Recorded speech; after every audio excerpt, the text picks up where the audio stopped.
kasih sudah klik video ini. Tapi jangan lupa guys, klik tombol subscribe, karena subscribe itu gratis. Dengan subscribe kamu support channel ini terus untuk upload hampir setiap hari. Ingat, subscribe itu gratis, gak ada ruginya kamu klik tombol subscribe guys. Selamat menonton, enjoy.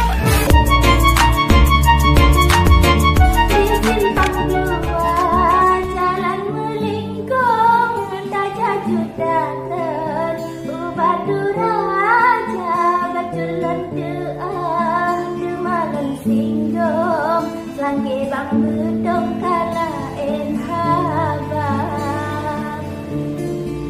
dia wate awaknya nanti terang ngan TV bedong cukup mulia hingga ayah lon terpawat langsung ke TV bedong birestu demangan hoki ulang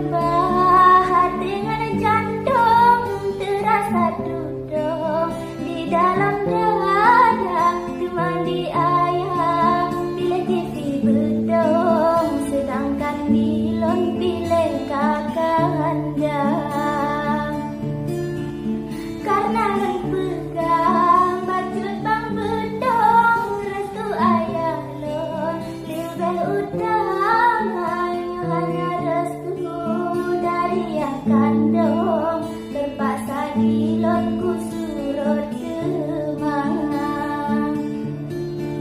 walau pihak dek marah dudung alah jude balon tetap tak sabar han mungkin tak lawan hajut bang payung ku tak gerdilon singa durhaka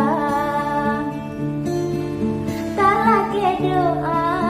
hajut bang payung gede bak rabon ditanya dua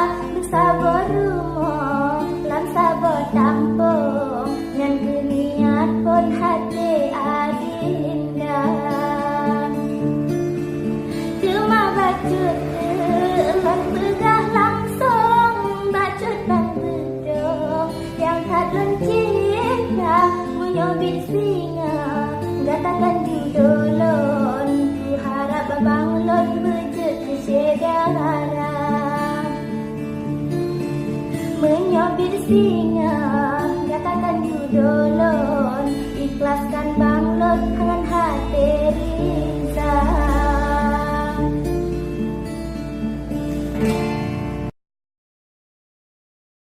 Ranup sila se tahu bak ni belon padon susun tunjuk ke gata ayah Maria hana gedukong tak pegah balon pagi bancara